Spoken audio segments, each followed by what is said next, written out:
Hey, what's up mga kaballers? Maligayang pagbabalik sa aking channel. Halina't pag-usapan natin ang balitang hindi nga daw sapat ang lineup ng Nuggets para mag-champion ngayong season. At ang balitang trade sa Brooklyn Nets at sa Golden State Warriors. Tara na't pag-usapan natin yan dito sa Basketball Hot Shots.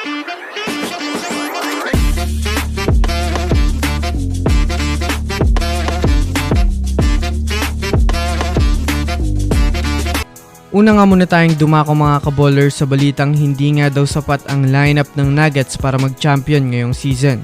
Well, sa kasalukuyang lineup nga po mga kaballers ng Nuggets ngayon ay maraming mga eksperto ang nagsasabing hindi nga daw mga kaballers kalakasan ang lineup ngayon ng Denver Nuggets. Ito ay dahil na rin naman nga po mga kaballers sa preseason pa lang ng kanilang laban ay kayang-kaya na silang talu-talunin lang ng mga teams kahit hindi kalakasan.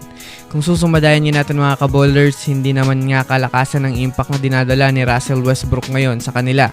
Kaya marami nga po ang nagsasabi ng mga analyst na hindi nga daw sapat ang lineup ngayon ng Denver Nuggets upang makabalik sila sa kampiyonato. Pagdating nga mga kaballers sa kanilang starting 5, masasabi natin talagang malakas ang kanilang lineup. Ngunit pagdating naman nga po mga kaballers sa second unit, ay dito na nga sila natatalo at nadodomina. Kaya hirap nga silang makakuha ng panalo kahit man nga mga kaballers mayroon silang malakas na 5. Sa ganitong klaseng sistema nga po mga kaballers ay hindi ito ang roster na pang championship contender. Kaya masasabi nating hindi nga sapat ang kanilang lineup ngayon.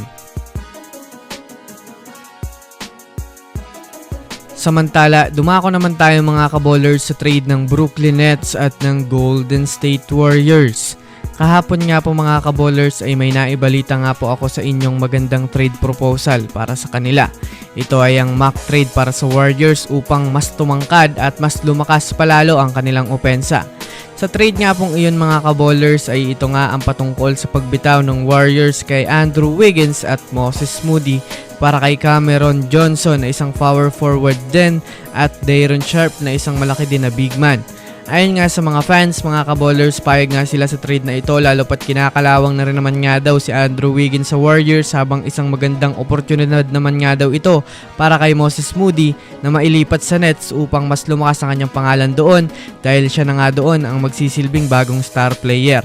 Kapag nga daw nangyari ito mga kaballers ay mas magiging maganda din ang lineup ng Warriors lalo pat mas tatangkad talaga at magiging madami pa ang kanilang offensive player. Kaya sinasabi nga mga kaballers ng mga fans na mas maganda ito kung itutuloy.